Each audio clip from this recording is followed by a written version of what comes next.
जिसे जिय में जान रहे है तन में प्राण रहे, तिसी प्रीत संधि डोरी तो भासे सुरंदे रहे। जिसे जिय में जान रहे है तन में प्राण रहे, तिसी प्रीत संधि डोरी तो भासे सुरंदी रहे। जिसे जिय में जान रहे है तन में प्राण रहे।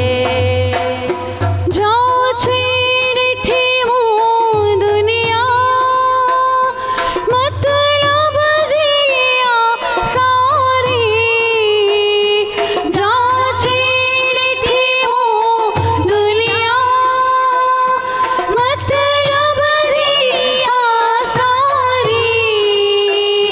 हिया बाहरा आजली पर अंदरा आकारी, हिया बाहरा आजली पर अंदरा आकारी। भले हेड़ी दुनिया सामझे हाड़े ठया की न ठहे। जिसे जिय में जान रहे है तन में प्राण रहे, तिसी प्रीत संधि डोरी तो भासे सुरंदी रहे। जिसे जिय में जान रहे है तन में प्राण रहे, तिसी प्रीत संधि डोरी तो भासे सुरंदी रहे। जिसे जिय में जान रहे है।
प्राण रहे, तिसी प्रीत संधि डोरी तो भासे सुरंदी रहे।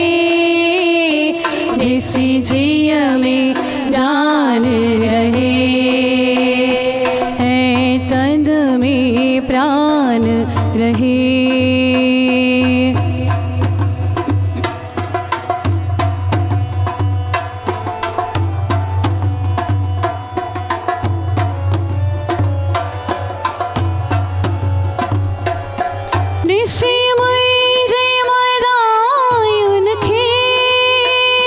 मतो मुहरो मुखा मोड़ी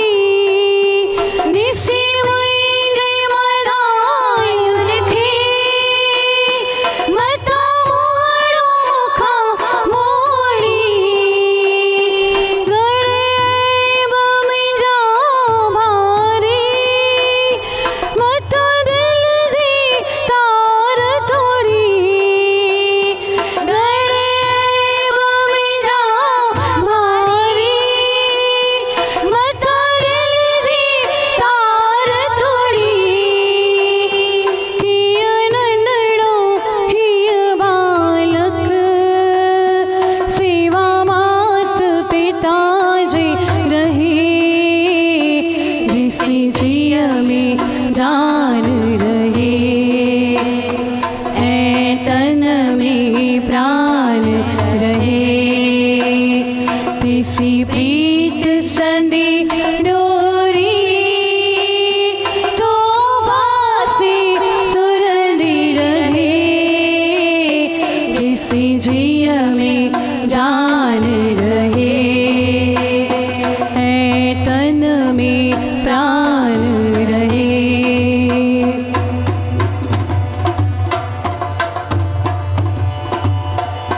डप आए हो मुखे, वनो तो खाना विछड़ी। डप आए हो मुखे, वनो तो खाना विछड़ी। हिय प्रीत संधि डोरी, अनाहि सजन कछड़ी। हिय प्रीत संधि डोरी, अनाहि सजन कछड़ी। हाड़े जोर संझल जा मुखी, लीलावंती दास छवि। जैसी जिय में जान रहे, ऐ तन में प्राण रहे। तिसी प्रीत संधि डोरी, तो पासी सुरंदी रहे। जैसी जिय में जान रहे, ऐ तन में प्राण रहे। गुरु नानक देव की जय, सतगुरुदेव भगवान की जय। माता लीलावंती साहेबन की जय, आवसी देवी साहेबन की जय। आयो लाल सभई चो झूले लाल। हरि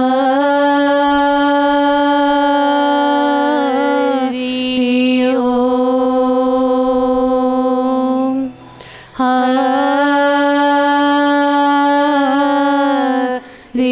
ओम, हरि ओम। शांति शांति शांति, हाथ जोड़ विनती करूं, धरूं चरण पर शीश। विनती मेरी सुन लियो, मेरे परम पुरख जगदीश। आओ मर्जी आपकी, मैं तुम्हारी रजा पर रहूं निहाल। पर्दे में चाहे छिप रहो, पर हरदम मेरे नाल। पर्दे में रहो चाहे मोहना, मैं मन में तुझको ढाक लियूं। ना मैं देखूं और को, शल तुमको ही देखूं। छवि प्रीतम आपकी, मेरे घट में रही समाए। जो मेहंदी के पात में लाली लखी न जाए। दया दृष्टि मुझ पर कीजिए, हे करुणा के तन निधान। तुम्हारी खुशियों में खुश रहा, मैनू दीजो ये वरदान।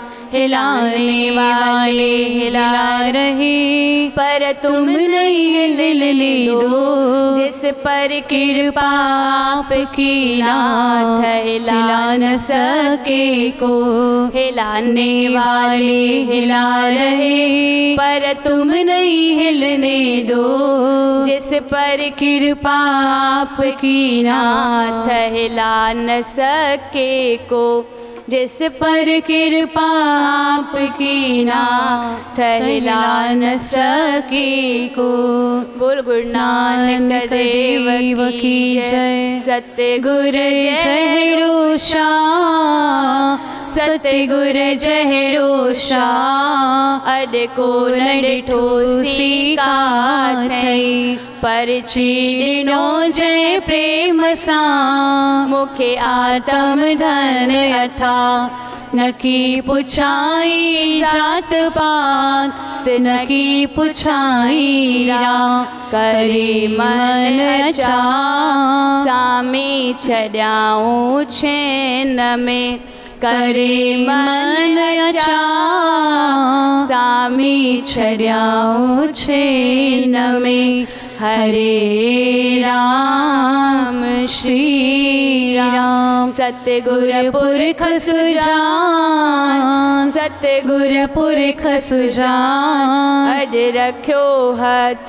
हिमथ जो मिटी वेई मन मां सामी खिंचा तान वसिया मेघ में जा अॼु भरियाली हनिहान अची बीठा पान सनमुख में जैसे परी अची बीठा पान सनमुख में जैसे परी हरे राम श्री राम।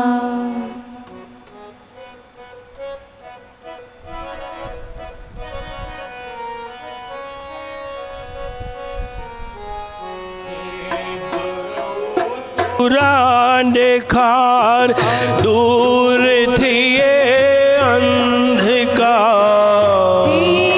गुरु तोरा देखार दूर थी अंधकार प्रभु जो थी दीदार प्रभु जो थी दीदार अर्जी तू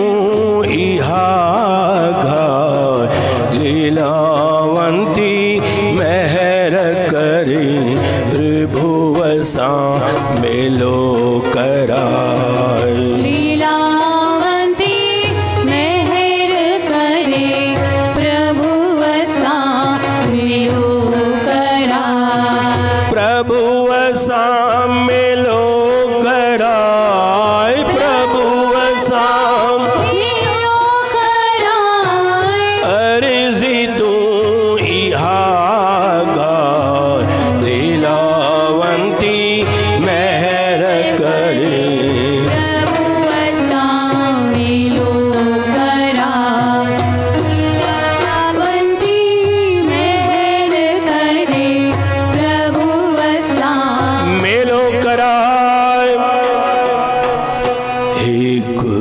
प्यारा कृपा कर तू हे गुर प्यारा कृपा कर तू नाम जप्या मेहर नजर का धर तू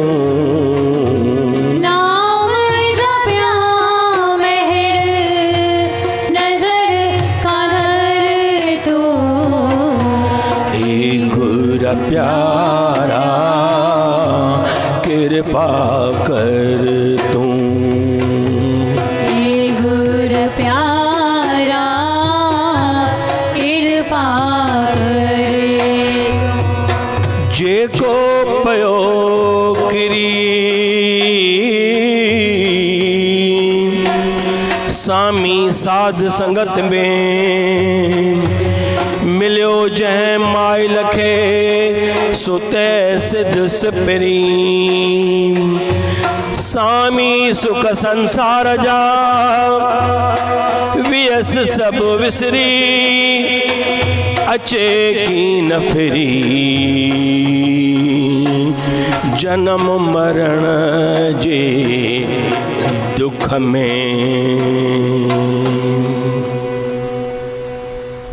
प्यारी साध संगत,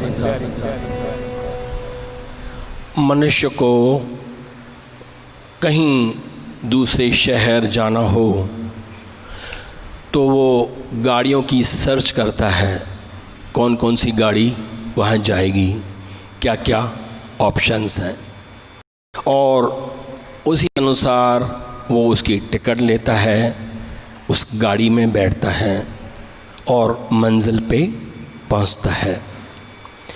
हमारे मनुष्य जीवन की भी एक मंजिल है जहां हमें पहुंचना है और वो मंजिल है परम धाम, गोकुल धाम, जहाँ से लौट के फिर वापस इस जन्म में नहीं आना।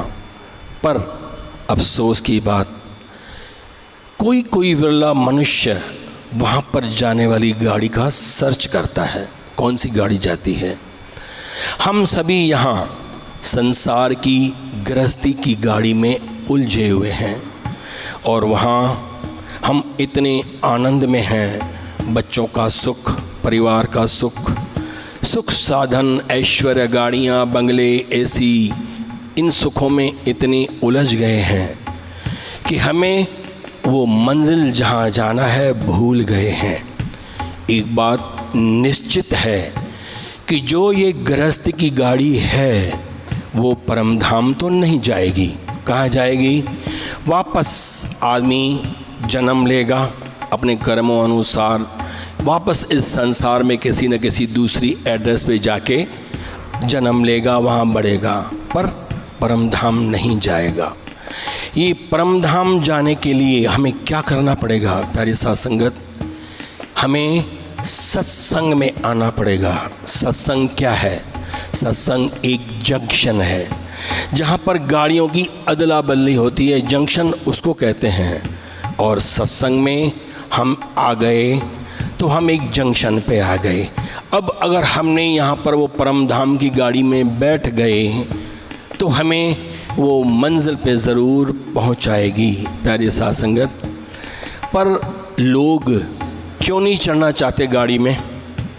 क्योंकि सत्संग की गाड़ी में उनको वो सुख, वो साधन, वो ऐश्वर्य नहीं मिल पाता जो घर में उनको मिल रहा है। अब लेकिन हमें पहुंचना भी ज़रूर है, उद्देश्य भी यही है। अब इस चीज़ को हम और सरल तरीके से समझना चाहें तो कैसे समझें? आइए, हमें बम्बई जाना है। हमारी मंजिल क्या है? बम्बई। पहले ज़माने में बम्बई जाने के लिए यहाँ सीधी गाड़ियाँ नहीं होती थी, या तो हमें वाया अहमदाबाद जाना होता था या वाया सवाई माधोपुर जाना होता था, क्योंकि जयपुर अभी मीटर गैरेज से जुड़ा था, ब्रॉड गेज नहीं हुआ था और बॉम्बे में सिर्फ ब्रॉड गेज की गाड़ी जाती थी। तो हमें क्या करना पड़ता था? या सवाई माधोपुर उतरना पड़ता था या अहमदाबाद उतरना पड़ता था दूसरी गाड़ी बॉम्बे जाने के लिए। अब क्या होता है, हम 2-3 जने जयपुर से बैठे, जामनगर, मोरवी और द्वारका जाने वाली गाड़ी में बैठे, वो हमें अहमदाबाद छोड़ेगी, हमें जाना बम्बई है। अब क्या करेंगे? हम जैसे गाड़ी में बैठे, हमें आसपास वाले यात्री मिल गए, जान पहचान हुई और एसी का सफ़र है, आनंद आ रहा है, मित्र भी बन गए, ताश पत्ती खेलते जा रहे हैं, आनंद आ रहा है। पर हमें अहमदाबाद में उतरना था, हमें हमारी मंजिल याद थी, तो हमें वो सुख साधन छोड़ने पड़े। हम उतर गए अहमदाबाद में, दूसरी गाड़ी में बैठे और बम्बई पहुंच गए। अब ऐसे ही हम जब वापस बॉम्बे से लौटते थे तो बॉम्बे से सवाई माधोपुर तक हम आते थे, इसी गाड़ी में बैठे हैं, वही आसपास के यात्रीगण मिल गए, मित्रता हुई, खेलते आ रहे हैं, सुख महसूस हो रहा है। और उसने हमें छोड़ना था कहाँ? सवाई माधोपुर से हमें एक मीटर गेज की गाड़ी पकड़नी थी, जो दिक्कत वाली, भीड़ भड़के वाली, जहाँ एसी कोच तो थे ही नहीं। अब अगर हम उन सुखों को पकड़ के बैठ जाएं तो वो गाड़ी तो आगे दिल्ली जाएगी। हमें कहाँ जाना है? जयपुर। हमें सुख साधन छोड़ के उस मीटर गेज की गाड़ी में बैठना पड़ेगा, क्योंकि हमें जयपुर आना है। बस यही चीज़ समझनी है। जिस भी इंसान को अपनी मंजिल का पता है वो सुख साधन छोड़ के इस गाड़ी में बैठेगा। और हमें क्या करना है? गृहस्थ की गाड़ी में बैठे हैं, जो ये गाड़ी वापस इस जन्म में ले आएगी।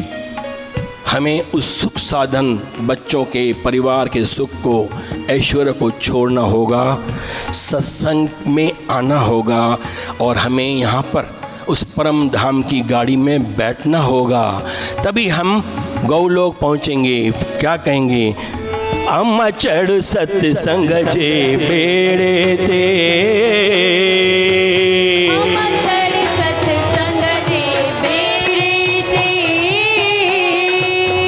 बेड़ो पार थींदई, बेड़ो पार थींदई, खुशियार थींदई, खुशियार थींदई, अम्मा चढ़ सत्संग जे बेड़े ते, ओ अम्मा चढ़ सत्संग जे बेड़े ते, पार थींदई, बेड़ो पार थींदई, खुशियार थींदई, खुशियार थींदई, अम्मा चढ़ सत्संग जे बेड़े ते, अम्मा चढ़ सत्संग जे बेड़े ते।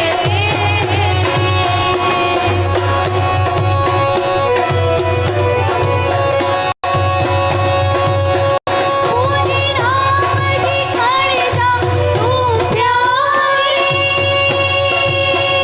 मी माया कामना छड़वारी, मी माया कामना छड़वारी, पूरी राम जी खड़ जा तू प्यारी,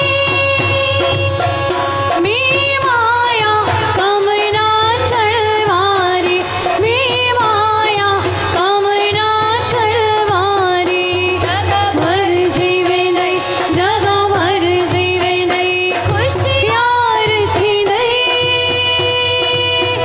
खुशियार थींदई, अम्मा चढ़ सत्संग जे बेड़े ते, ओ अम्मा चढ़ सत्संग जे बेड़े ते, यार थींदई, खुशियार थींदई, बेड़ो पार थींदई, खुशियार थींदई, खुशियार थींदई, खुशियार थींदई, अम्मा चढ़ सत्संग जे बेड़े ते, अम्मा चढ़ सत्संग जे बेड़े ते। सत्संग में आ गए। अब हर आदमी की सत्संग में आने के पीछे कोई न कोई इच्छा होती है और वो इच्छा पूर्ति के लिए अरदास करता है, हाथ जोड़ता कर प्रार्थना करता है अपनी अपनी स्टाइल में। कोई अरदास की कोई भाषा नहीं, कुछ भी नहीं, बस अपने दिल में जो भी है वो करता है। हर किसी की अरदास तो पूरी नहीं होती, किसी की होती है, किसी की नहीं होती है। ऐसा क्यों? क्या भगवान भी पक्षपात करते हैं? क्या भगवान भी अपने भतीजे और भांजों की बात सुनेंगे, अपने मित्रों की बात सुनेंगे? नहीं। अगर ऐसा होता तो एक शायर ने ये नहीं लिखा होता, जहलाए खास पहनजो धार्यो न को जहां में, झारो न को दुनिया में।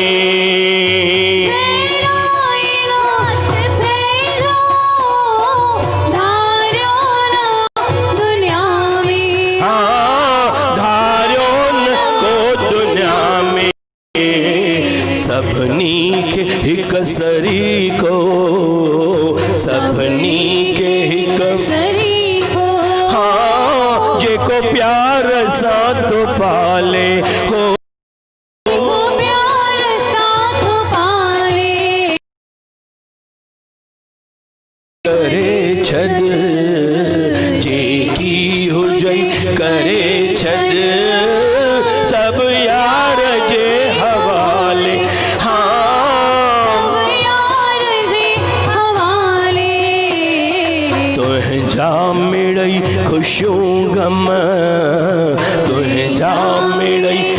શું ગમ પાણ પ્યો સંભાલે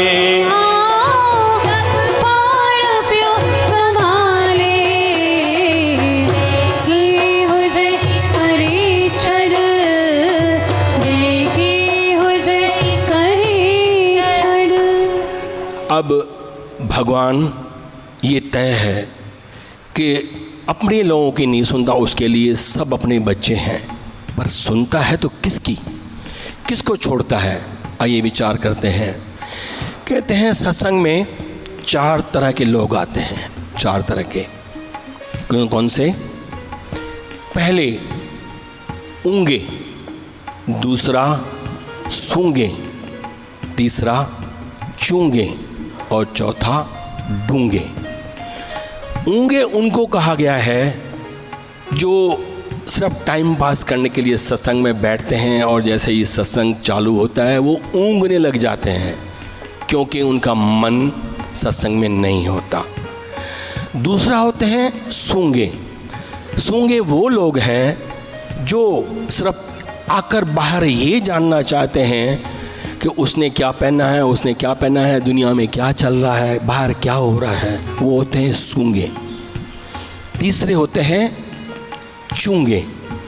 चूंगे वो होते हैं जो सत्संग में बैठते हैं, वचनों को सुनते हैं, उनको वहाँ तक तो आनंद आता है, लेकिन जैसे ही सत्संग समाप्त हुआ, बाहर की हवा लगी और सब वैसा का वैसा हो जाता है। और चौथे होते हैं डूंगे। डूंगे उनको कहा गया है जो सत्संग में आते हैं, गुरु के वचनों को सुनते हैं, उनको ग्रहण करते हैं और घर में जाके विचार करते हैं और उस पर चलने की कोशिश करते हैं। ये सत्संग उन्हीं के लिए ही है, प्यारी साथ संगत। और प्रभु ऐसे लोगों की ही सुनता है, पर कहते हैं तुम्हारी जो वृथा है जी की, जो तुम्हारे जी की वृथा है उसी तरह की अरदास करनी चाहिए। कैसे? जी की वृथा होए सो गुरु पे अरदास कर, छोड़ सियाणप सगल मन तन अरप धर।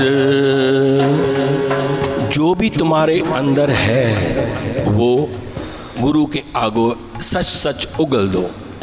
छोड़ स्याणप सगल मन तन अरप धर। अब क्या हुआ? एक कीर्तनिया गरीबी की हालत में बाबा नंद सिंह के पास गया। बोलता है, बाबा मैं बहुत गरीब हूँ, मेरे खाने के भी लाले पड़ रहे हैं। बाबा को आश्चर्य हुआ, बोला है तो तू कीर्तनिया, फिर ऐसा क्यों? तुझ पर गरीबी तो नहीं होनी चाहिए। जो कीर्तनिया है, भगवान का भजन करता है, उस पर तो गुरु की मेहर होती है। तो बोला बाबा मैं क्या करूं? बोला भाई जो तेरे अंदर है गुरु के सामने फट बोल, दर्दी पुकार कर गा।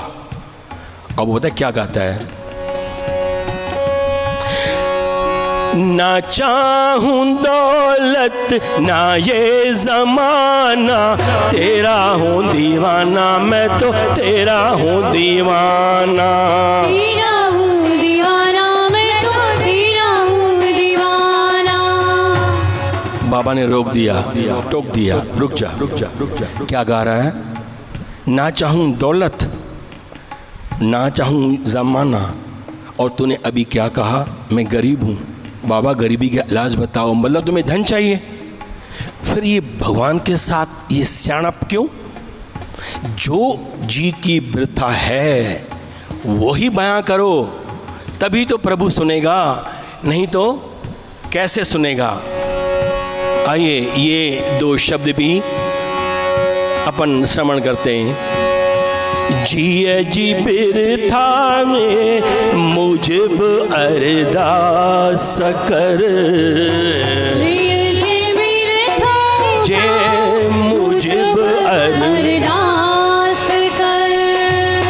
जिये जी बिरथा मुझब अरदास कर।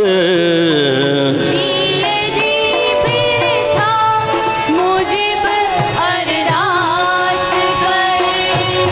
पूरी थींदी पक इहो विश्वास कर। पूरी थींदी पक इहो विश्वास कर। जिए जी बिरथा मुझब अरदास कर। जिए जी बिरथा मुझब अरदास कर।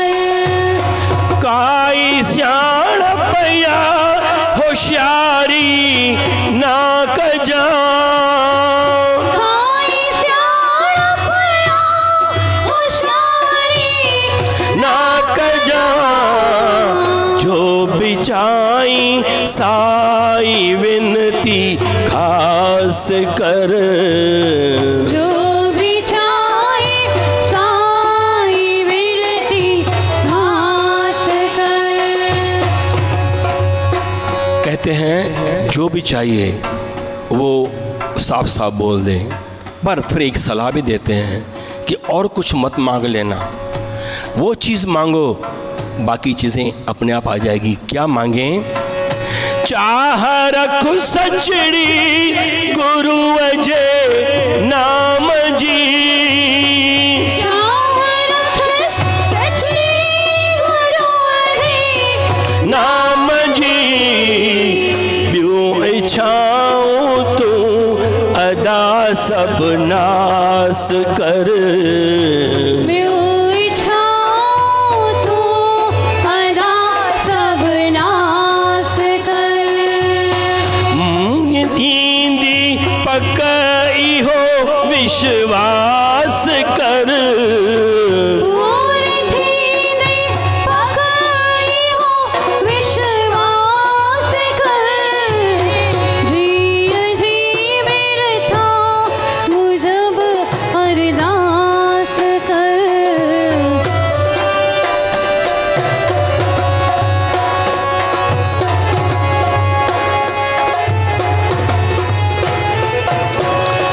अर्जी दर्दी दिल जी हूँ बुध दो जरूर। अर्जी दर्दी तुझे बुधाओ हो जरूर। अर्जी दर्दी दिल जी हूँ बुध दो जरूर।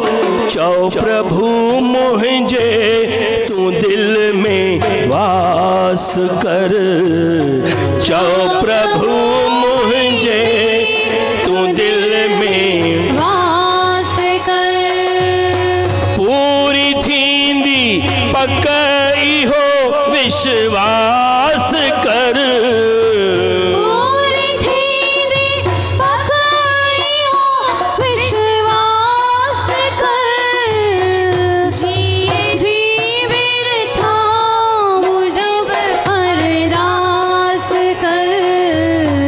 जिए जी बिरथा मुझब अरदास कर। अर्जी दिल जी दर्दी वो सुनता ज़रूर है, कौन सी? जो दिल से निकली हुई दर्दी पुकार होती है। अब अगर उसके बाद भी अगर उसकी अरदास कबूल न हो तो क्या हो सकता है? क्या भगवान हमें कर्मों की सज़ा देगा? भगवान इस बीच में नहीं पड़ता। ये कर्मों का खेत है, जो जैसा बीज बोएगा वो वैसा ही पाएगा। इसको अब कैसे समझें कि किसकी अरदास पूरी हो तो कैसे, और किसी नहीं होती है नाम जप कर भी तो वो क्या सोचना चाहिए? आओ इसको एक बैंक की लैंग्वेज में समझें। बैंक में हर किसी का खाता होता है, हर किसी का खाता है, किसी का सेविंग, किसी का करंट। आपके खाते में जितना बैलेंस है उसी अमाउंट तक आप चेक काट सकते हो। सपोज़ आपके खाते में 1 लाख रुपया है तो आप 50,000 का चेक काटो पास हो जाएगा, 90 का काटो पास हो जाएगा, 1 लाख का काटो पास हो जाएगा। 1 लाख से ऊपर का उसमें भर दिया, वो चेक वापस हो जाएगा। यही टेक्निक है इस भगवान के खाते के भी। हमारे भी कर्मों का खाता भगवान के पास में है। हम जो नित्य नेम करते हैं, नाम जपते हैं, सुबह को उठते हैं, वो हमारी कमाई है जो ऑटोमेटिक उस खाते में जमा हो जाती है। अब जिसकी जितनी पूंजी जमा होती जाएगी, और जैसे ही वो बंदा अरदास करता है, इसका मतलब उसने वो चेक काट दिया। अब उस अमाउंट में से अगर आपका जो चेक अमाउंट है, मतलब जो अरदास है, अपनी कमाई से कम है, पास हो जाएगी। और अगर कमाई से ज़्यादा है आपकी अरदास, तो वो कबूल नहीं होती, वो डिसऑनर हो जाती है। अब कई बार बोलते हैं भाई मैं तो सुबह अमृत वेले उठता हूँ, इतना नाम जपता हूँ, फिर मेरी अरदास कबूल क्यों नहीं हुई। अब क्या होता है कि जैसे हम खाते में से चेक करते जाते हैं, वो पास होते जाते हैं। ठीक ऐसे ही आज हम यहाँ अमृत वेला किया, सत्संग में बैठे हैं और नाम कमा लिया, कमाई हो गई, बाहर गए, सत्संग समाप्त हुआ, हमने किसी की निंदा की, किसी का झूठ बोल दिया, किसी की निंदा की, कोई और पाप कर्म कर दिया, तो ये एक चेक काटने के बराबर है। वो बैलेंस कम करता जाएगा। और कहते हैं बाकी छोटे मोटे पाप से तो चलो एक छेद है एक मटके में, लेकिन अगर किसी ने आपने किसी की निंदा कर दी, तो वो जैसे उस मटके का पैंदा ही नहीं है। आपने जो सुना, 2 घंटे सत्संग में बैठे, 2 मिनट किसी की निंदा की, आपका सारा किया हुई कमाई खत्म, बैलेंस ज़ीरो। अर्जी कहाँ से पास होगी। प्यारी साध संगत, ये कोई भी नहीं देखता। हम सिर्फ बैंक का खाता चेक करते हैं कि मैंने 1 लाख का चेक काटा है, मेरा 2 लाख बैलेंस पड़ा है, पास हो जाएगा। अरे इसका हिसाब कौन रखेगा। हर झूठ बोलने पर, अशुभ कर्म करने पर, निंदा करने पर हमारे ये पुण्य की कमाई माइनस होती जाती है। इसको चेक करो और फिर देखो कैसे होती है, आपकी अरदास कैसे कबूल होती है। एक माता ने एक संत को बुलाया घर में, भोजन खिलाया। भोजन खिलाने के बाद में माता बोलती है कि ज्ञानी जी हमारी अरदास तो कर दो। अरदास कोई बोलता है, तो भोजन के बाद भी वो ज्ञानी जी अरदास करने शुरू किया। तो बोला ठहरो 1 मिनट में आती हूँ और पेन और पन्ना ले आऊँ। अब वो पेन और पन्ना लेके आती है। बोले ज्ञानी जी मेरी कुछ मांगे हैं, वो क्या क्या हैं। अब वो बोला भाई ये तो अजीब बात है जो लिख के बता रही है। अब वो बोलती है कि मेरी सास मुझसे बहुत झगड़ा करती है, वो झगड़ा ना करे। मेरे पति दारू पीते हैं, वो दारू पीना बंद करें। मेरे बच्चे मेरे कहने में नहीं हैं, वो मेरा कहना माने। मेरी बेटी अच्छे नंबरों से पास हो जाए, वो हो जाए। और हमें लगता है कि मेरे घर में किसी ने कुछ कर दिया है, उसका असर ख़त्म हो जाए, हमें कुछ ना हो। और ऐसे ही 5-7 मांगे बढ़ाती गई। ज्ञानी बोलता है भाई इतनी सारी डिमांडें हैं। अब उसने एक बात की, माता अगर वास्तव में तुम ये डिमांड से, सच्ची घटनाएं हैं, अगर वास्तव में ये तुम ये सब चीज़ों से बचना चाहती हो तो तुम्हें कुछ करना पड़ेगा। बोला क्या करना पड़ेगा। बोला सुबह अमृत वेले उठो और तुम्हारा नित्य नेम को कई गुना बढ़ाओ। अगर तुम एक पाठ करती हो, तुम्हारी डिमांड्स को देखते हुए तुम्हें 40 पाठ जपजी साहब के करने पड़ेंगे। करोगी। बोला हाँ मैं करूँगी। अब क्या हुआ, ये संत ने उसको ये कह के ये अपने चलाया। ये प्रदेश की बात है, विदेश की बात है। अब वो संत बोलता है कि मुझे 3-4 साल बाद फ़ोन आया, मैं पहचान नहीं पाया। तो बोलो ज्ञानी जी आपने मुझे पहचाना, मैं वही औरत हूँ जिसने आपको एक लिस्ट दी थी पेन और पन्ना लेके कि मेरी मेरी ये डिमांड्स हैं। अब ऐसी औरत को कौन भूलेगा। खट दिमाग में आ गया। बोला हाँ। बोला आपने जो जुक्ति बताई मैंने वो जुक्ति करी और मेरी सारी मांगें मंजूर हो गई हैं। क्या हुआ, संत जानता था कि इसकी इतनी डिमांड्स हैं, उतनी कमाई चाहिए, उतना बैलेंस चाहिए, और इस चक्कर में उसका इतना बैलेंस बढ़ गया, उसकी सारी कमाई उसके पुण्य उसके काम आए। प्यारी साथ संगत, इस टेक्निक को समझना है, हमें भी अरदास को कबूल करना है, अपना नित्य नेम को बढ़ाना पड़ेगा। प्रभु पास जन की अरदास, प्रभु पास जन की अरदास, तू सच्चा साई, तू सच्चा साई, तू सच्चा साई, तू सच्चा साई, साई साई साई साई साई साई साई साई, प्रभु पास जन की अरदास, प्रभु पास जन की अरदास, सच्चा साई, तू सच्चा साई, साई साई साई साई साई साई,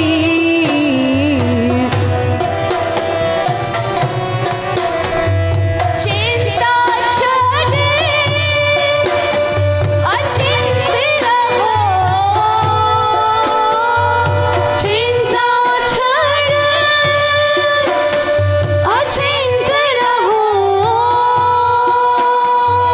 नानक लगे पाई, नानक लगे पाई, तू सच्चा साई, तू सच्चा साई, साई साई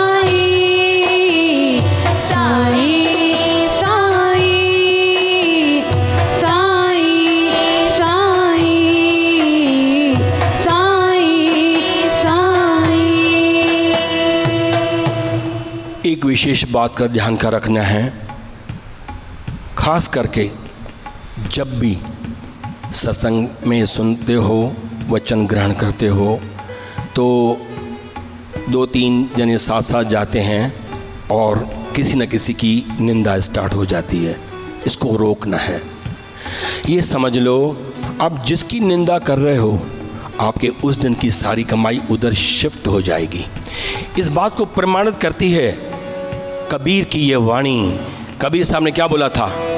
एक बार कबीर जी रो रहे थे। लोई बोलती है, आपको पहाड़ों से फेंका गया, पानी में डुबोया गया, हाथी से के नीचे कुचला गया, आप तब भी नहीं रोए। आज ऐसी क्या मुसीबत आन पड़ी कि आप रोने लग गए हो? कबीर जी बोलते हैं, आज मेरा एक निंदक मर गया, मेरे पाप कर्म कौन धोएगा? वो मेरी बहुत निंदा करता था और मेरे पाप कर्म धुलते जाते थे। हस्ती भगवान से मिला हुआ वो इंसान, वो भी बोल रहा है कि मेरे पाप कर्म धुलते जा रहे थे। क्या अवस्था है प्यारी साध संगत। और उसने अपनी वाणी में बोला भी क्या कि हे इंसानों, मुझे निंदो, क्योंकि मेरी निंदा से मेरे पाप धुलेंगे। क्या बोला था? निंदो निंदो निंदो निंदो मोको लोग निंदो, निंदो निंदो निंदो मोको लोग निंदो, निंदो मोको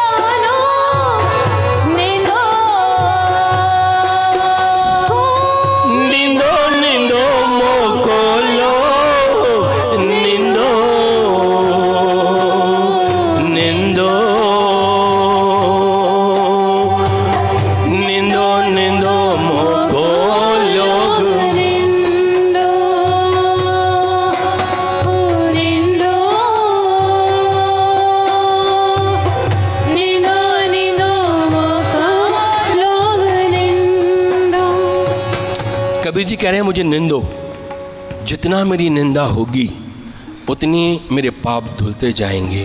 प्यारी साध संगत, अगर कोई आपकी निंदा करे उस पर बरसना मत, उसको और बोलना, और निंदो मुझे, और निंदो।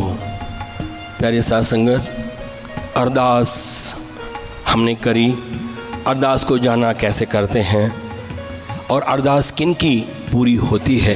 अब आइए अरदास की मीनिंग भी समझ लें। अरदास ये है क्या?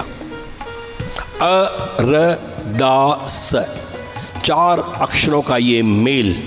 अ यानी अंतर्यामी, र यानी रखवाला, द यानी दाता देने वाला, स सहारा देने वाला।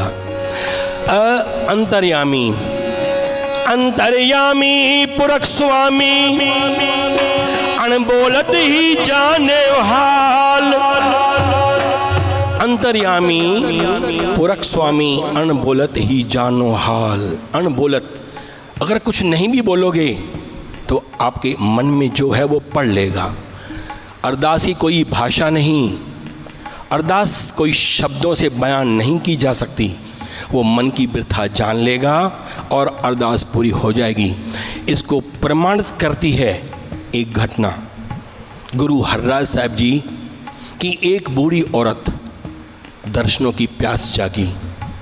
वो इतनी तड़प रही है दर्शनों के लिए, वो क्या करती, हे गुरु महाराज मेरे घर में आके मेरी हाथ की बनी हुई रोटी खाओ। श्रद्धा वो क्या करती, रोज़ 2 रोटी पकाती। गुरु महाराज आएंगे। सालों गुजर गए, सालों, पर इसने नेम नहीं छोड़ा। ना इसने रोटियां सेकना बंद किया और ना इसने अरदास बंद की। अब ये अरदास तो पहुंचनी थी, क्योंकि इतने सालों से वो माता प्रैक्टिकल अरदास फूल के पकाती जा रही थी। अब अरदास कबूल हुई जब उसके घर में दस्तक दी, माता गुरु हरराज साहब भूख लगी है, रोटी तो खिलाओ। अब वो क्या बोलती है, उसके मुख से क्या निकला, घर में आया निरंकार, घर में आया निरंकार, तू पापी मैं बख्शनहार। क्या बोल बैठी, घर में आया निरंकार, तू पापी मैं बख्शनहार। सेवादारों ने झाड़ा, ए माई क्या बोल रही है ये? गुरु ने बोला, अरे तुमने मेरा आनंद खराब कर दिया। तुम वो सुन रहे हो जो ये ज़बान बोल रही है, मैं वो सुन रहा हूँ जो इसका दिल बोल रहा है। क्यों टोका? तुमने मेरा आनंद बिगाड़ दिया है। इस चीज़ ने इसको प्रमाणित किया क्या? अंतर्यामी पुरख स्वामी अनबोलत ही जानो हाल। भाषा का मोहताज नहीं, जो आए मन में दिल से पुकार करो। र मतलब रखवाला, मात गर्भ में आपन सिमरन दे, तब तुम राखन हारे। यहाँ हम काले धागे पहनते हैं, अंगूठियों में वो क्या पहनते हैं, नगीने, पता नहीं क्या क्या पहनते हैं, रूबी पर्ल पता नहीं क्या, मोती पड़ा पड़ा के। पेट में किसने रक्षा की? किसने काला धागा बांधा? ऊंधे लटके पड़े हैं, पानी में पड़े हैं। तब वाणी लिखती है, मात गर्भ में आपन समरन दे, तह तुम राखन हारे। जिसने वहाँ राखा, अरे मरने के बाद भी गुरु रखता है। जय मात पिता सुध मीत न भाई, मन वहा नाम तेरे संग साई। क्यों चिंता करता है? अरदास की अ और र, अब द। देवन को एको भगवान, मानु की टेक व्यथा सब जान। तू मांगता है किससे? दुनिया से, और उसने दे भी दिया, पर देने वाला वही है, वो जरिया बनेगा। एक औरत ने एक इश्तिहार दिया कि मेरे बच्चे भूख से तड़प रहे हैं, बहुत मैं बीमार हूँ, एक सेठ को तरस आ गया। वो घर पहुंचा, उसने उसको पूरा सीधा सामान वगैरह दे दिया। उसके बाद फिर बोलता है, माता मैं यहाँ रहता हूँ और मैं कभी कोई दिक्कत में हो, बोला मेरे पास में सब जानकारी है। बोला मैंने तो आपको दी नहीं, मैंने तो एड्रेस दी नहीं। बोला जिसने आपको भेजा है उसकी एड्रेस मेरे पास है, मैंने तो आपको बुलाया नहीं, मैंने उसको बुलाया तो मैं भेज दिया, किसी और को भेजने का ये विश्वास कि देने वाला एक भगवान। अब अरद अब आई सहारा मिलेगा, सहारा देने वाला। पर कब? द्रौपदी ने अंतिम सहारा लिया था भगवान का, पहले पतियों का, गुरुओं का, पितामह का, सब देखते रह गए। जब कोई सहारे काम ना आए, आखिरी सहारा गोविंद, गोविंद आ गया। सहारे तुझे मात हलनो हला, सहारे तुझे मात हलनो हला, संभाले वठी जे किरीवा पवा, संभाले वठी जे किरीवा पवा, सहारे तुझे मात हलनो हला, सहारे तुझे मात हलनो हला, संभाले वठी जे किरीवा पवा, संभाले वठी जे किरीवा पवा, फिक्र में जो हर पल तो तू आकयो,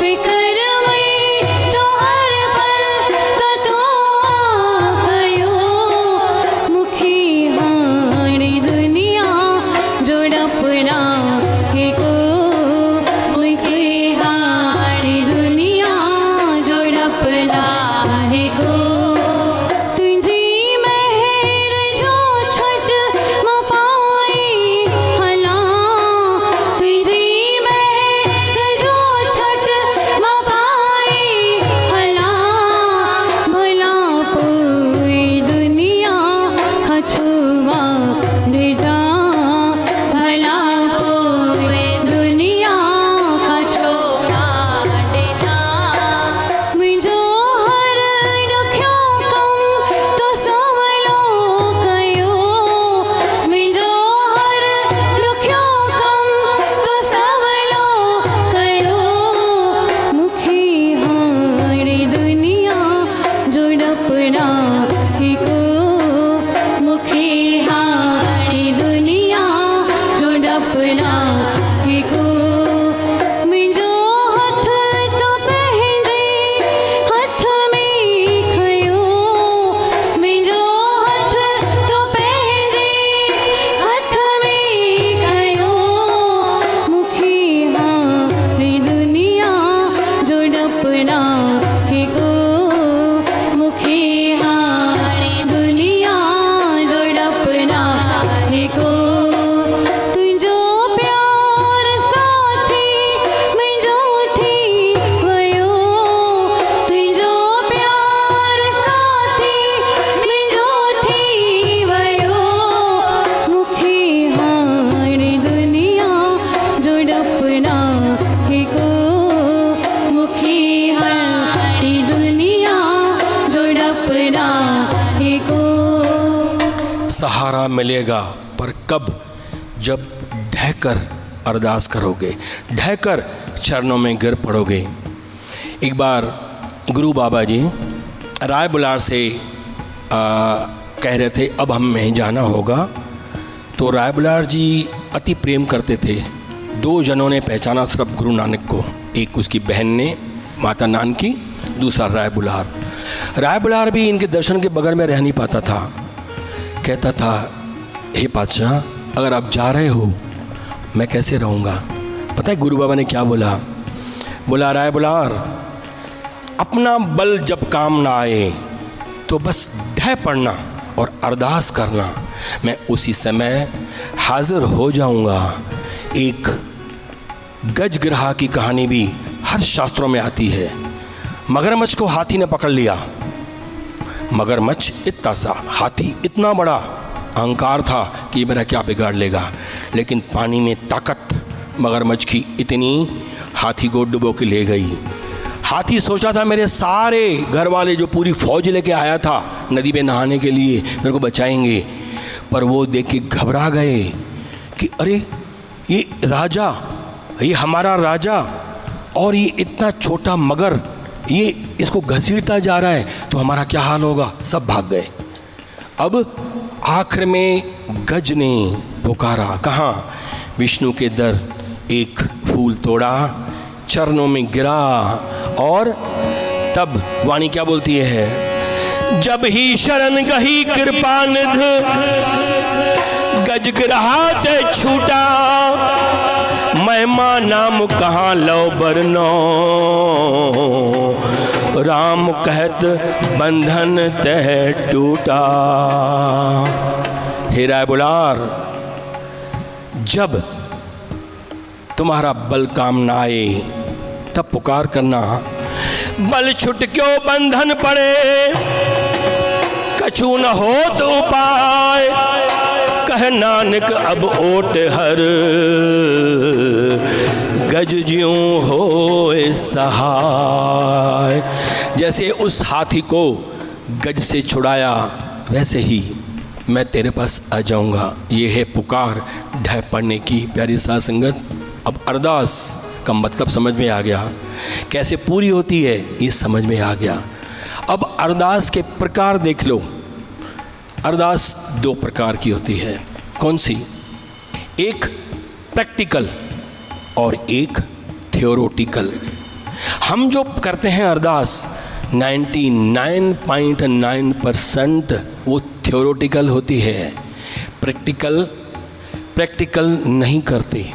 अब ये है क्या प्रैक्टिकल? देखो, प्रैक्टिकल अरदास जैसे इस माता ने, बूढ़ी औरत ने आशा रखी कि मेरे को गुरु बाबा आएगा, मेरे घर पे मेरी रोटी खाएगा। अब ये कह के चुप नहीं बैठी, भाई जब आएगा तब रोटी पकाऊंगी, नहीं, रोज़ रोटी पकाई। विश्वास था आज आएगा, रोटी पकाई, आज नहीं आया, कल पका ली, परसों पका ली, रोज़ पकाती गई, ईमान नहीं टूटा। यह है प्रैक्टिकल अरदास। भीलनी, पता था बचपन से ही राम के आने का इंतज़ार, पर ऐसे नहीं कि जब राम आएगा तब सड़क साफ करूंगी, रोज़ सड़क साफ करती थी। प्रैक्टिकल अरदास ये ही पूरी होती है प्यारी साध संगत। अरदास नहीं तो हम क्या करते हैं, गुरु बाबा को अरदास की, गुरु बाबा मेरे घर आ जाओ, और जब आएंगे उसी दिन तैयारी करते हैं कि आज आएंगे, लेकिन ये थोड़ी है कि हो सकता है कल भी आ जाए गुरु बाबा, परसों भी आ जाए। प्यारी साध संगत, कहते हैं इस अरदास में इतनी ताकत है, इतनी ताकत है। 3-4 तरह के नमूने मैं आपको शॉर्ट में बताऊंगा, क्योंकि इन चीज़ों के सुनने से हमारा विश्वास चौगुना बढ़ता है। डॉक्टर मार्क एक कैंसर स्पेशलिस्ट डॉक्टर था।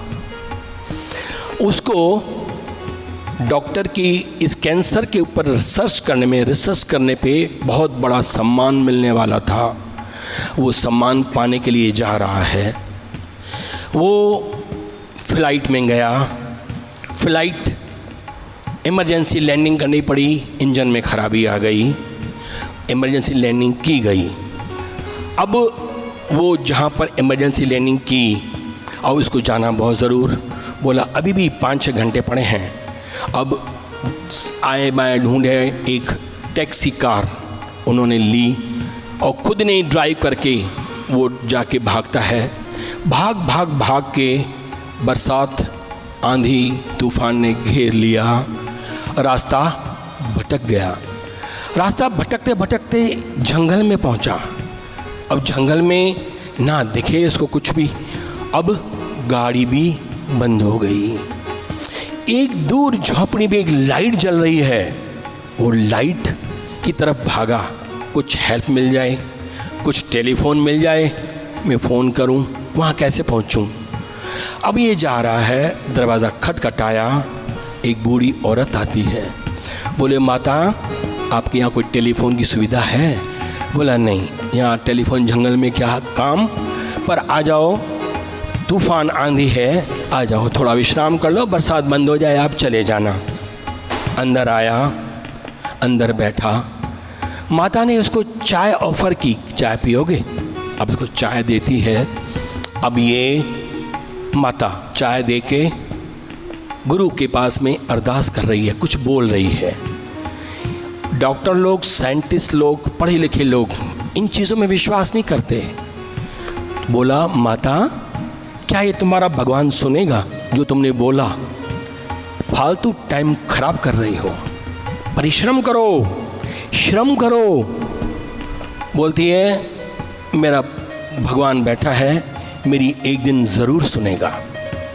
वो बोलती है अच्छा ये तो बता, तुम्हारी ये क्या प्रार्थना है, क्या कहना चाहती हो तुम? अब जो वो बोल रहा है सुनना। जो माता बोल रही है, बोली मेरा बेटा कैंसर से पीड़ित है, लाइलाज बीमारी है, मैंने पूरे जगह दिखा दिया है, मुझे एक डॉक्टर का एड्रेस मिला है, वो डॉक्टर अमेरिका रहता है, मेरे पास पैसे नहीं हैं, वहाँ कैसे जाऊँ? उस डॉक्टर का नाम है डॉक्टर मार्क। और मैं भगवान से प्रार्थना करती हूँ, भगवान मैं तो वहाँ जा नहीं सकती, अब तू ही उसको भेज मेरे बच्चे का इलाज करने। जैसे ही इस डॉक्टर मार्क ने ये बात सुनी, रोंगटे खड़े हो गए, शिवरिंग, वाकई माता के चरणों में गिर गया। और सारी घटना उसको याद आती गई कि ये मेरे साथ हो क्या रहा है। प्लेन में चढ़ा, प्लेन खराब, कार पकड़ी, कार खराब, ये भगवान को इसको मेरे घर, इसके घर में मुझे भेजना था, तब ये कर रहा है। ये है अरदास की ताकत। प्यारी सत्संग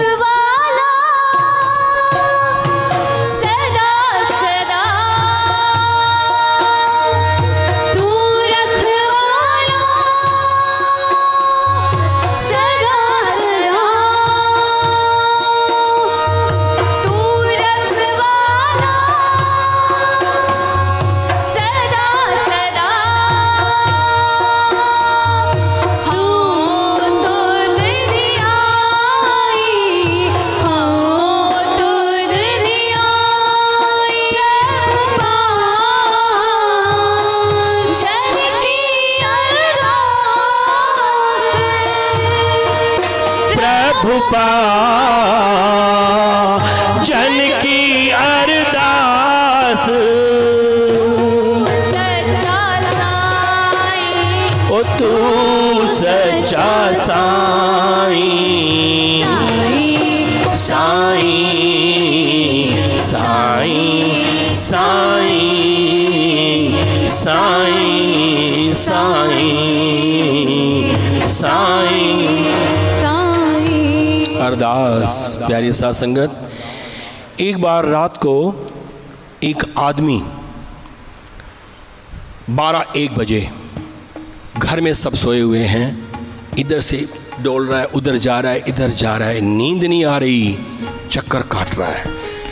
घंटा 2 घंटा बीत गया, समझ नहीं पा रहा है मुझे क्या परेशानी है। 2:30 बजे चाबी उठाई, कार निकाली और ऐसे ही चक्कर मारने लग गया। आते आते उसी कार एक गुरुद्वारे पे रुकी जहाँ रोशनी दिखी। टाइम रात के 3 बजे हैं। रुका, अंदर गया। एक आदमी गरीब हाथ जोड़ के प्रार्थना कर रहा है, हे प्रभु परमात्मा, हे पिता परमेश्वर, मेरी बीवी का सुबह ऑपरेशन होने वाला है, मुझसे 20,000 की डिमांड की गई है। बोलते हैं अगर सुबह तक 20,000 नहीं आए तो मेरी बीवी की मौत हो जाएगी। कृपा कर, मेरे सारे रास्ते बंद हैं, एक तेरा ही दर खुला है। अब ये अंदर गया, इसने आवाज़ सुनी, इसने बोला भाई तू यहाँ ठहर, मैं अभी आया। घर गया, वापस अलमारी से 20,000 लेता है, आके इसको देता है, बोलते ले पकड़ 20,000 और ऑपरेशन करवा, और ये मेरा कार्ड पकड़, और भी दवाइयों की ज़रूरत पड़े मुझे फ़ोन कर देना। बोलता है मुझे कार्ड नहीं चाहिए, मेरे पास में एड्रेस है। बोलता है भाई मैंने तो आपको कार्ड दिया नहीं, एड्रेस मैंने तो दी नहीं, कहाँ है आपके पास? बोला कि जिस परमात्मा ने आपको भेजा है उसकी एड्रेस मेरे पास में है, मैंने तो आपको बुलाया नहीं था।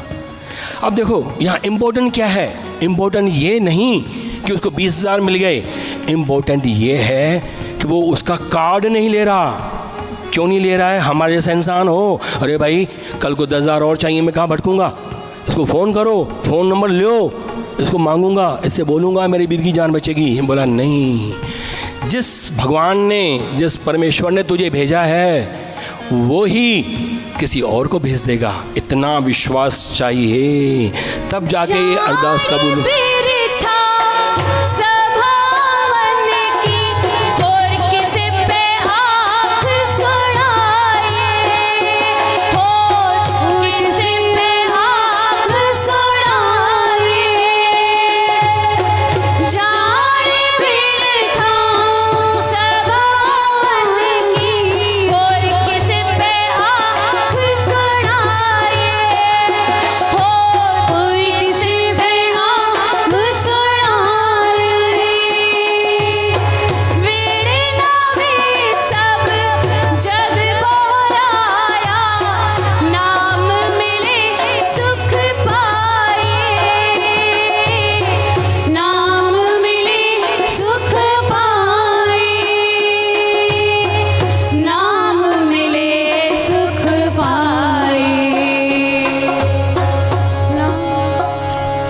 अरदास, प्यारे साथ संगत, ताकत को पहचानो। अरदास का तरीका पता लग गया, अरदास के प्रकार पता लग गए, अरदास कैसे करनी है, कैसे कबूल होती है, फॉलो करना है। इसको प्रमाणित करने के लिए एक छोटी सी घटना जो हमारे विश्वास को और बढ़ाएगी, जम्मू कश्मीर की घटना। जम्मू कश्मीर में जब ठंड का टाइम आता है तो वो सैनिक टुकड़ियाँ ट्रांसफ़र होती हैं, एक टुकड़ी नीचे आती है, दूसरी जाती है। अब एक टुकड़ी ऊपर जा रही है, बर्फीला तूफान आ गया, धुंध, -20-25 डिग्री ये तापमान होता है लेह लद्दाख वगैरह में। अब इन सैनिकों ने सोचा हमारी मौत निश्चित है। क्या किया? और इस तूफ़ानी दौर में, ठंड के दौर में सारी दुकानें, थड़ियाँ बंद होती हैं। एक थड़ी दिखी उनको, छोटी सी झोंपड़ी थड़ी दिखी जो चाय वाय की हुआ करती थी। जनरली ऐसी जगहों पे चाय वाय मिलती थी, रहती है ताकि कुछ गरमाइश मिले। गए पास में, ताला तोड़ा, ताला तोड़ के और उसमें कोई 10-15 जो भी सैनिक थे अंदर, उन्होंने आश्रय लिया, अंदर बैठ गए। अब दरवाज़ा बंद कर दिया, ठंड से बच गए, तूफ़ान से बच गए, बारिश से बच गए। अब उनको प्यास और भूख सताई। अब उस थड़ी में जो सामान था, तो किसी में नमकीन पड़ी थी, किसी में बिस्कुट पड़े थे, किसी में खारी पड़े थे, किसी में फैन पड़े थे। अब इन्होंने सारी बर्नियाँ खोल के खाते गए, देखा तो दूध भी पड़ा है, चाय भी पड़ी है, और उन्होंने स्टोव जला के चाय भी पी। शांत हो गया तूफ़ान। अब इन्होंने बोला भाई इस थड़ी ने हमारी जान बचाई है। अब ऐसे बेचारे, वो भी ईमानदार, वो धर्म के, देश के रक्षक, बेईमान तो हो नहीं सकते।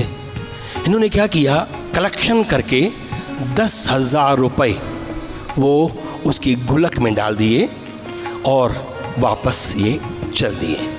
अब देखो भगवान की कुदरत। ये आदमी जो इसका मालिक था, मुसलमान, वो बेचारा घर में बहुत परेशान, उसके बेटे को आतंकवादी ले गए थे। आतंकवादियों ने उनको इतना ज़ख्मी कर दिया था, मार के, उसका ऑपरेशन होने वाला था। अब उसको उन्होंने बोला हॉस्पिटल ने, भाई 10,000 जमा कराओ, इलाज चालू बाद में होगा। ऐसे ही करती हैं हॉस्पिटल्स, मानवता तो है नहीं। तो अब ये बोला कि मैं जैसे ही आया, चलो ठीक है, झांपड़ी खोलता हूँ।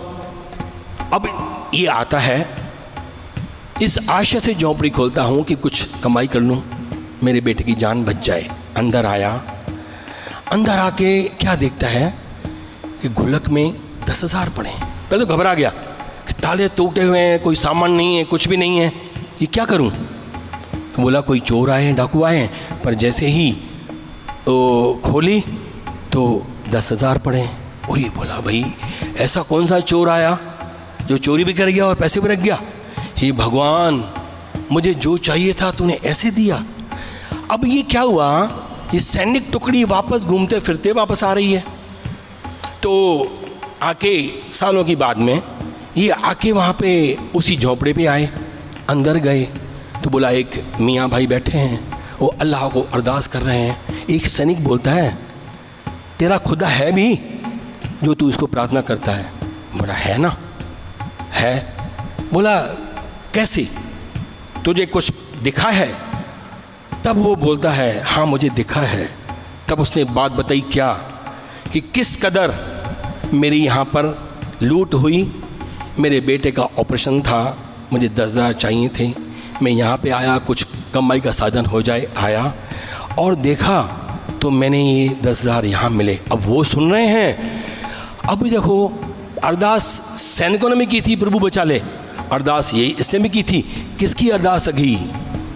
ताकत अरदास की। देखो प्यारी साथ संगत बहुत ज़बरदस्त है। इसी चीज़ को पकड़ना है। अरदास करो प्रभु से दिल से और प्रैक्टिकल, और कमाई करनी है, नेम करना है, जपना है, पर साथ में चेक करना है कि हम कहीं झूठ बोल के चेक तो नहीं काट रहे हैं, निंदा करके खाली तो नहीं हो जा रहे हैं। प्यारी साथ संगत आइए, अब ज़रूरी कुछ एक दो इन्फॉर्मेशन आपको देना बहुत ज़रूरी है, और उसके बाद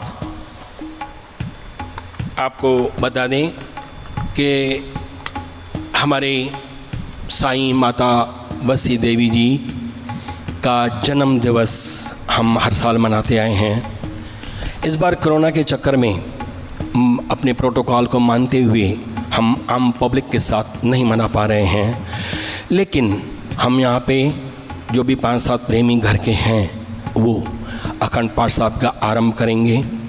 कल सुबह हम 10 बजे 9:30 बजे पाठ का शुभारंभ करेंगे। ये सोमवार, मंगलवार, बुधवार को ये अखंड पाठ साहब का भोग डाला जाएगा। आपको ज़रूरी जो भी वीडियो क्लिप्स आपको ग्रुप में शेयर की जाएंगी। और एक विशेष सूचना, खुशखबरी, कि हर दिन की तरह, हर संडे की तरह 9:30 से भोग पड़ेगा और 10 साढ़े 10 तक भोग चलेगा। उसके बाद में जैसे 11:30 तक ये सत्संग कीर्तन चलता रहेगा। 11:30 बजे आपको स्वामी जी, हमारे भगत प्रकाश जी लाइव ऑनलाइन आपको आशीर्वाद वचन और दर्शनों का लाभ देंगे। 11:30 बजे हम कोशिश करके 2 लिंक आपको देंगे। 11:30 तक जो हमारे दरबार का ये आएगा, उसके बाद इमीडिएटली आपको सदगुरु स्वामी भगत प्रकाश जी द्वारा हम एक लिंक देंगे, उस पर क्लिक करना है।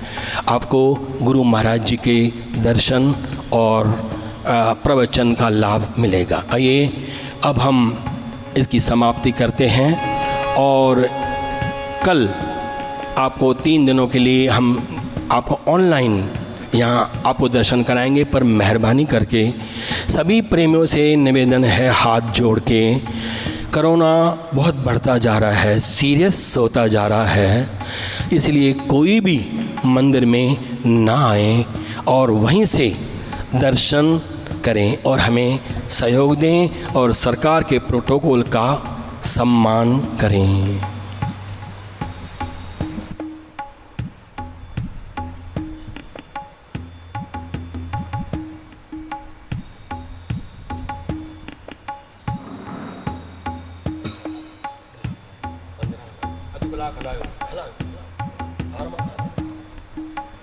पानी में देखा था